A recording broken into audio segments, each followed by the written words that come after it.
और अब समाचार विस्तार से।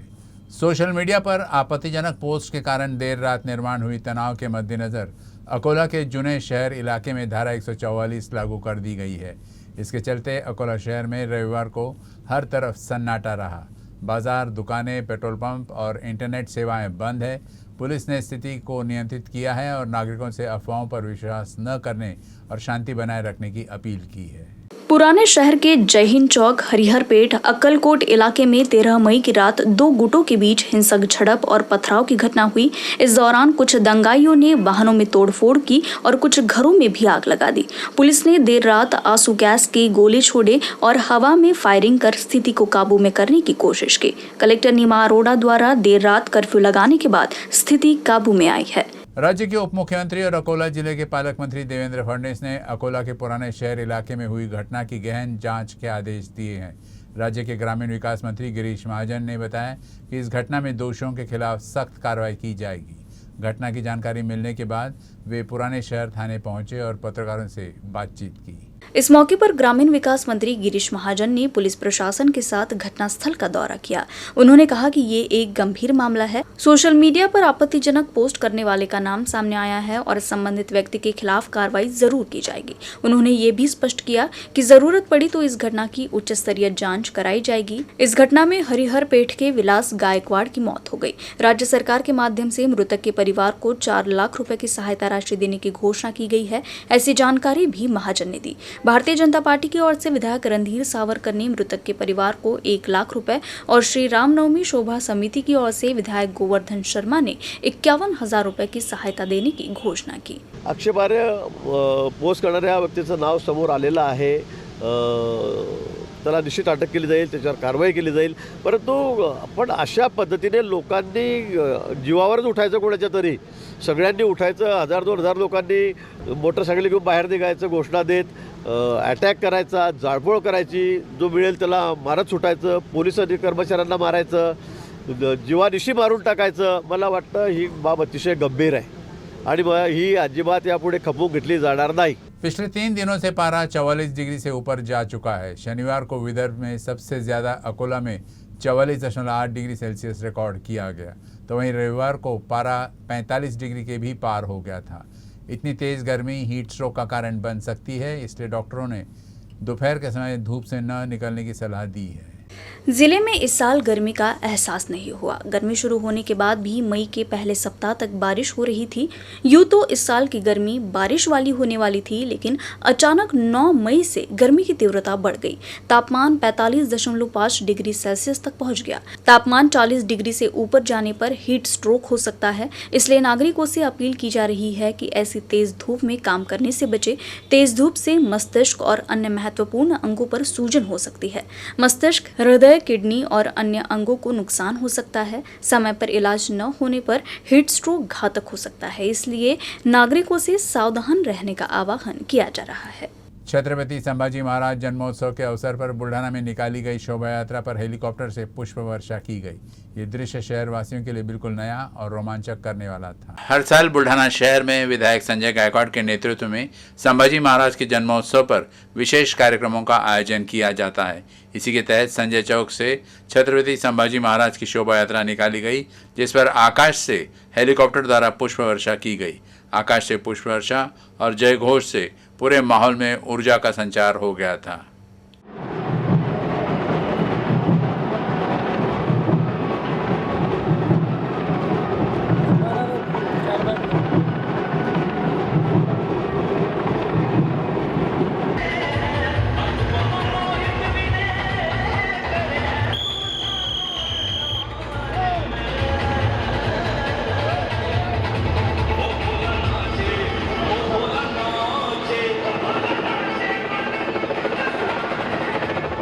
बुल्ढाना से शिंदे गुट के सांसद प्रतापराव जाधव ने कर्नाटक चुनाव नतीजों और सत्ता संघर्ष पर सुप्रीम कोर्ट के फैसले पर विपक्ष की जमकर वकालत ली। नाही, याच्यानंतर तरी मला वाटते की जे EVM मशीनवर शंका घेत होते, आता त्यांच्या शंका घेणं बंद होतील। या निवडणुकीचा महाराष्ट्रात 2024 काही परिणाम होणार आहे? असं काही नाही। कर्नाटकचे त्या ठिकाणचे प्रश्न ह्या ज्या निवडणुका आहेत विधानसभेच्या, ह्या स्थानिक विषयावर त्या ठिकाणी होत असतात। स्थानिक मुद्देच निवडणुकीमध्ये मोठ्या प्रमाणामध्ये चर्चेले जात असताना त्यामुळं कर्नाटकच्या स्थानिक मुद्द्यावरती निवडणूक झाली, त्याच्यावर जनतेने कौल दिलेला आहे आणि जनतेने जो कौल दिलेला असेल तो सर्वांनी मान्य केला पाहिजे. महाराष्ट्रामध्ये तशी परिस्थिती नाही. महाराष्ट्रामधलं जे एकनाथरावजी शिंदेसाहेब आणि देवेंद्र फडणवीसजी साहेब यांच्या नेतृत्वातलं सरकार हे गतिमान सरकार म्हणून लोकांनीसुद्धा त्याला मान्यता दिलेली आहे. अतिशय चांगले निर्णय सर्व स्तरातील लोकांसाठी, शेतकरी असेल, शेतमजूर असेल, कामगार असेल, उद्योजक असतील, या सगळ्या लोकांसाठी, महिला असतील, या सगळ्यांसाठी अतिशय चांगले निर्णय या ठिकाणी सरकार घेत आहे आणि त्याची अंमलबजावणीसुद्धा अतिशय जलद गतीने होत आहे. आमचंसुद्धा उद्धव साहेबांना आव्हान आहे की ज्या बाळासाहेबांचं तुम्ही वारंवार नाव घेता, बाळासाहेबांचं वारच तुम्ही सांगता, ते बाळासाहेबाचे विचार घेऊन तुम्ही मैदानात या. आम्ही तुमच्याशी लढायला तयार आहे, कारण की आमच्यासोबत शिवसेना प्रमुख, हिंदू हृदय सम्राट बाळासाहेब ठाकरे यांचे विचार आणि संस्कार आमच्यासोबत आहेत. त्यांनी बाळासाहेबांचे विचार सोडून ते त्या ठिकाणी सेक्युलर त्या ठिकाणी झालेले आहेत. त्यामुळं त्यांना कुठेही महाराष्ट्रामधली जनता थारा देणार नाही. बुल्ढाना में बियर बार मालिक द्वारा उधारी के पैसे मांगने पर 5 लोगों ने बियर बार के मालिक पर हमला कर दिया. शिकायत दर्ज होने के बाद पुलिस ने आरोपियों की तलाश शुरू कर दी है. बुल्ढाना दाड़ राज्य मार्ग पर कोलवड़ के पास अनिल पैठाने का बियर बार है. उधारी को लेकर अनिल पैठाने और अरुण पाटिल के बीच वाद विवाद हुआ था. विवाद के बाद अरुण पाटिल सहित 5 लोगों ने बियर बार के मालिक से गाली गलौज करते हुए उन पर हमला कर दिया. थाने में मामला दर्ज होने के बाद पुलिस ने आरोपी की तलाश शुरू कर दी है. या हॉटेलवर आमच्या श्री अरुण भास्करराव पाटील हे नेहमी दारू पिण्यासाठी येत असतात. नेहमीप्रमाणे ते 8 तारखेला माझ्या हॉटेलवर दारू पिण्यासाठी आले असता त्यांनी बिल देताना माझ्या मॅनेजरने त्यांना विचारले, पाटील बिलाचे पैसे, तर ते म्हणे मी आणि तुझा मालक बघून घेईन, जास्त माजू नका, त्याला पण सांगून दे, नाही तर बार बंद करून टाकेल तुमचा. जातीवाचक शिवीगाळ केली आणि निघून गेला. त्याच याच्यानुसार निघून गेल्यानंतर संध्याकाळी मला त्यांनी 12 वाजता मारण्यासाठी मुलं पाठवली. 12च्या सुमारास 7 ते 8 जण, ते 3 टू व्हीलर होत्या, 2 टू व्हीलर हॉटेलच्या जवळ आल्या झाडाखाली आणि 1 टू व्हीलर अंधारामध्ये उभी होती. त्यामध्ये श्री रवींद्र भास्करराव पाटील, यश रवींद्र पाटील, प्रेम अरुण पाटील, सोपान जाधव आणि संदीप जाधव असे व्यक्ती होते. त्या व्यक्तींनी मला मारहाण केली. त्यांच्याजवळ रॉड, लोखंडी रॉड, हॉकी स्टिकसारख्या काड्या होत्या, चाकू होते. त्यांनी मला मारहाण चालू केली. मी त्याला समजवण्याचा प्रयत्न केला, तर मारहाण चालू असताना माझी मिसेस आणि मुलगा त्यांना समजवण्यासाठी बाहेर आला. तेवढ्यात मुलाला पण त्यांनी लोटले आणि तू पण घरात आणि ते तुला पण मारून टाकील आणि यांना धरा रे, गाडीत टाका रे, गाडीत घेऊन जाऊन यांना तिकडे मारू. तेव्हा माझ्या मिसेसला पण त्यांनी ओढाताड केली. ओढाताडीमध्ये आमच्या गळ्यातली चेन सुद्धा त्यांनी हिसकावून नेली. ब्रेक के बाद आपका फिर स्वागत है. अमरावती के हनुमान व्यायाम प्रसारक मंडल का रूसी ओलंपिक विश्वविद्यालय के साथ शैक्षणिक खेल करार होने वाला है. खास बात तो यह है कि HVPM देश का पहला ऐसा विश्वविद्यालय है जो रूस के ओलंपिक विश्वविद्यालय के साथ करार कर रहा है. अमरावती का हनुमान व्यायाम प्रसारक मंडल 16 मई को रूसी ओलंपिक विश्वविद्यालय के साथ एक अकादमिक खेल समझौते पर हस्ताक्षर करेगा. बोर्ड के अंतर्राष्ट्रीय समन्वयक प्रोफेसर प्रणव चेनकी ने बताया कि निजी खेल का दर्जा प्राप्त हनुमान व्यायाम प्रसारक बोर्ड के साथ यह समझौता अनुमोदित विश्वविद्यालय के रूप में यह देश का पहला खेल विश्वविद्यालय होगा. देश के साथ साथ विश्व स्तर पर भारतीय पारंपरिक खेलों को बढ़ावा देने वाला हनुमान व्यायाम मंडल अंतर्राष्ट्रीय स्तर पर यूनेस्को के सदस्य के रूप में सफलतापूर्वक खेल के क्षेत्र में काम कर रहा है. अब इस खेल कार्य को सर्वोच्च पुरस्कार मिल चुका है. विश्व प्रसिद्ध रूसी अंतर्राष्ट्रीय ओलंपिक विश्वविद्यालय का इस हनुमान व्यायाम प्रसारक मंडल के साथ 5 साल के लिए एक ऑनलाइन शैक्षिक खेल अनुबंध होगा और अंतर्राष्ट्रीय ओलंपिक विश्वविद्यालय के साथ सीधे ये निजी अनुबंध देश में पहला है और इसके माध्यम से दोनों देशों में खेल शिक्षा और प्रशिक्षण के नए कौशल प्राप्त होंगे. आपला 16 मे 1:30 वाजता ऑनलाईन एक इव्हेंट होणार आहे, memorandum of understanding MOU Russian international Olympic युनिव्हर्सिटीबरोबर. हा करार 5 वर्षासाठी व्हॅलिड राहणार आहे. यामध्ये 5 वर्षाचा जो आपला करार आहे यामध्ये विविध congresses, meetings, faculty exchange, student exchange असे प्रोग्राम होणार आहे. त्यानंतर सप्टेंबरमध्ये आम्हाला इन्व्हिटेशन आलेलं आहे, तिथे आम्ही जाऊन आपली इंटर्नशिप अमरावतीची इंटर्नशिप त्यांना प्रपोज करणार आहे आणि त्यांचे स्टुडंट्स इथे यावे म्हणून. आणि आपल्याकडून त्यांनी एक स्टुडंट फुल स्कॉलरशिपवर तिथे बोलवण्याची आपल्याला संधी दिलेली आहे, जो की ऑलिम्पिक प्रोग्राम वर्ल्ड लेवलचा स्पोर्ट्स ॲडमिनिस्ट्रेशनशी रिलेटेड आहे. त्याकरता एक आपला स्टुडंट इथून मुलगा किंवा मुलगी तिथे जाणार आहे आणि तिथे ते शिक्षण घेणार आहे फ्रीमध्ये. आणि हे कलेक्टिव्ह एफर्टच आपल्या स्टुडंटला फायद्यात येणार आहे आणि समोर असाच आपण करत राहू अशी आपण हे करू. आणि मी पहिलेही बोललो होतो की जशी आता स्पोर्ट्स युनिव्हर्सिटी झाली, समोर आम्ही जरूर इंटरनॅशनल स्पोर्ट्स युनिव्हर्सिटीकडे पण बघूया. अमरावती जिले में टेम्बा पेड़ी बैराज प्रकल्प के प्रकल्पग्रस्त परिवारों के पुनर्वसन का मुद्दा अभी तक सुलझा नहीं है, जिससे प्रकल्पग्रस्त किसान के परिवारों ने अपनी मांग को टेम्बा पेड़ी प्रकल्प का काम पूरा बंद करा दिया है और आंदोलन शुरू किया है. अमरावती जिले में टेम्बा पेढ़ी बैराज प्रकल्प का कार्य 2007 में शुरू हुआ था। इस प्रकल्प में रोहनखेड़ा, टेम्बा, पर्वतपुर 3 गांव के जलमग्न क्षेत्रों की 750 हेक्टेयर कृषि प्रकल्प को हस्तांतरित कर दी गई और प्रकल्प का काम शुरू हो गया। लेकिन पिछले 15 साल से इन तीनों गांव के ग्रामीणों का पुनर्वसन नहीं हुआ है। प्रकल्प का 70% काम पूरा होने के बावजूद 800 घरों सहित गाँव का अभी तक पुनर्वास नहीं किया गया है। गाँव के जलमग्न क्षेत्र में चले जाने के कारण गांव की मूलभूत सुविधाएं भी सरकार ने बंद कर दी है, जिससे ग्रामीणों को सरकार द्वारा दी जाने वाली सुविधाओं से वंचित रहना पड़ रहा है, जिससे प्रकल्पग्रस्त परिवारों को समस्याओं का सामना करना पड़ रहा है। स्थिति ये है कि यहाँ के युवकों का विवाह भी नहीं हो पा रहा, उन्हें कोई अपनी बेटी नहीं देना चाहता। इसलिए अब प्रकल्पग्रस्त परिवारों ने प्रकल्प के काम का विरोध करते हुए शर्त रखी है कि जब तक हमारा पुनर्वास नहीं हो जाता तब तक हम प्रकल्प का काम शुरू नहीं होने देंगे। आमच्याकडे 2007 पासून म्हणजे धरणाचं प्रोजेक्ट आहे आमच्या इथं, तर तो प्रस्तावित आहे, कामही चालू आहे 2007 पासून. आता 2023 आहे, आता म्हणजे जवळपास 16 वर्ष झाले. 16 वर्षात एवढ्या वर्षापासून कामही जोरात चालू आहे, पण गावाचा अजिबात पुनर्वसनाचा निर्णय अजिबात घेतलेला नाही. म्हणजे शासनाचं याकडे दुर्लक्षच होत आहे. आमची अशी मागणी आहे, कारण आमचं म्हणणं काय आहे की पहिलं गावाचं आधी पुनर्वसन करा, पैशावाल्यांना पैशाची मागणी पूर्ण करा तुम्ही, किंवा जागा ज्यांना पाहिजे त्यांची पुनर्वसनाची पण जागा तुम्ही निश्चित करून द्या. आणि आम्हाला आतापर्यंत वेळोवेळी आमच्या गावकऱ्यांनी भरपूर वेळा आंदोलनं केली, पण आश्वासनं आम्हाला फक्त अशीच भेटली आजपर्यंत, फक्त खोटी आणि खोटीच आश्वासनं भेटली की आम्ही काम बंद ठेवू, तुमच्या गावाचा निर्णय लागूच तर. भरपूर मिटिंगा झाल्या आजपर्यंत, पण त्यांनी हा शब्द पाळला नाही. आता आज रात्रीचे कामंसुद्धा चालू करत आहेत ते. ह्या लोकांना काहीतरी असं वाटलं पाहिजे की आपण बाबा काही बोलतोय, म्हणजे ते अक्षरशः लोकांच्या भावनांशी खेळत आहे. यात आमची हेच मागणी आहे की आधी आमचं पुनर्वसन आणि पैशाचा मोबदला जो काय आहे ते आधी तुम्ही गावकऱ्यांच्या मताने ठरवून द्या, आमचं पुनर्वसन करून द्या, त्यानंतरच तुम्ही कामाला सुरुवात करा. आणि प्रशासनाने याची प्रामाणिकपणे दखल घ्यायला पाहिजे, आमची अशीच मागणी आहे.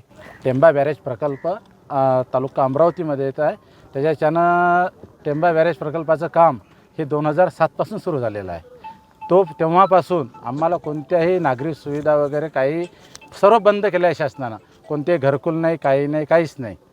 तर आमच्या शेतीमध्ये जे पाणी जाणार आहे त्याच्या खरडून जात आहे शेती दरवर्षी. त्यांचा कोणताही मोबदला दिला जात नाही आणि प्रकल्पाचं काम जोरात सुरू आहे आणि पोलीस प्रशासनाचा दबाव आणून हे प्रकल्पाचं काम सुरू आहे.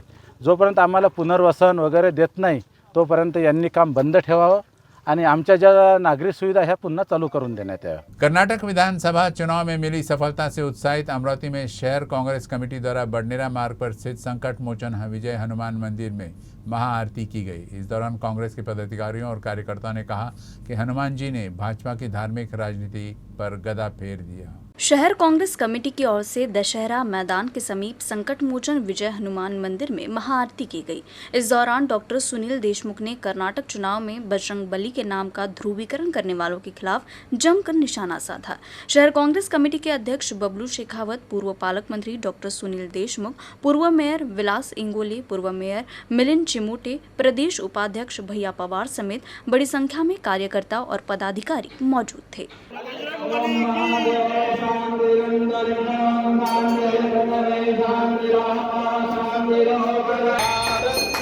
जय हनुमान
गोहत्या और तस्करी को रोकने के लिए अमरावती गोवंश संरक्षण यात्रा का आयोजन किया गया था। इसमें भाजपा सहित विभिन्न हिंदुत्ववादी संगठन और कई साधु महंत शामिल हुए।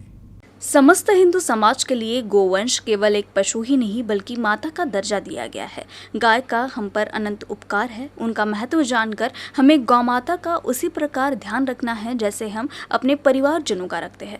गोवंश के संरक्षण के लिए अमरावती में गोवंश रक्षा यात्रा निकाली गई। इस अवसर पर विभिन्न संतों एवं महंतों ने आह्वान किया कि गोवंश की रक्षा का दायित्व समस्त हिंदू समाज का है। जन जागरूकता के लिए निकाली इस यात्रा में बड़ी संख्या में लोग शामिल हुए।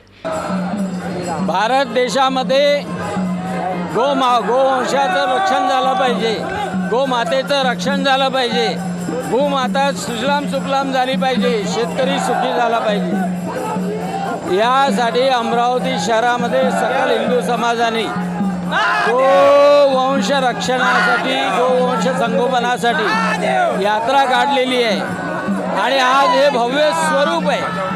आणि म्हणून माझी सरकारला विनंती आहे की गोवंशाचं रक्षण झालं पाहिजे, कत्तलखाने बंद करा, गोवंशाची तस्करी बंद करा। या पोलिसांना सांगा की त्या गाड्या जप्त झाल्या पाहिजे आणि समाजालाही विनंती आहे की भरभरून समोर या आणि या गोवंशाच्या रक्षणासाठी सर्व हिंदू समाजाला मदत करा।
इस यात्रा में भारत माता, गंगा माता, तुलसी माता, धरती माता और गौ माता स्वरूप की 5 कन्याओं धर्मवीर संभाजी महाराज, चक्रवर्ती सम्राट विक्रमादित्य, राणा महाराणा प्रताप सिंह, छत्रपति शिवाजी महाराज, महाराजा रंजीत सिंह, बिरसा मुंडा आदि की झांकियां आकर्षण का केंद्र रही।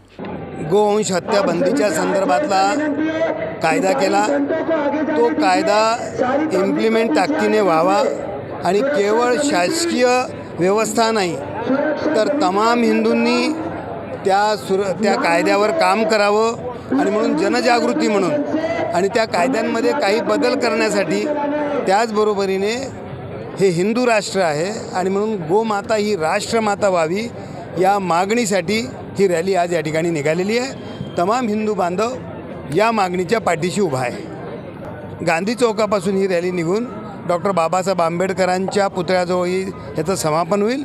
तिथे सगळ्या संतांचं मार्गदर्शन होणार। गोवंश हत्या बंदीच्या संदर्भातला कायदा केला, तो कायदा इम्प्लिमेंट ताकदीने व्हावा आणि केवळ शासकीय व्यवस्था नाही तर तमाम हिंदूंनी त्या कायद्यावर काम करावं आणि म्हणून जनजागृती म्हणून आणि त्या कायद्यांमध्ये काही बदल करण्यासाठी त्याचबरोबरीने हे हिंदू राष्ट्र आहे आणि म्हणून गोमाता ही राष्ट्रमाता व्हावी या मागणीसाठी ही रॅली आज या ठिकाणी निघालेली आहे। तमाम हिंदू बांधव या मागणीच्या पाठीशी उभा आहे। गांधी चौकापासून ही रॅली निघून डॉक्टर बाबासाहेब आंबेडकरांच्या पुतळ्याजवळ याचं समापन होईल। तिथे सगळ्या संतांचं मार्गदर्शन होणार। इस यात्रा के माध्यम से नागरिकों को जागरूक करने का प्रयास किया जा रहा है ताकि गोवंश का संरक्षण किया जाए। Arun Joshi, UCN news, Amravati. इस यात्रा के माध्यम से नागरिकों को जागरूक करने का प्रयास किया जा रहा है ताकि गोवंश का संरक्षण किया जाए। Arun Joshi, UCN news, Amravati. News room से बस इतना ही, लेकिन खबरों का सिलसिला आगे भी जारी रहेगा। आप देखते रहिएगा UCN अकोला न्यूज़।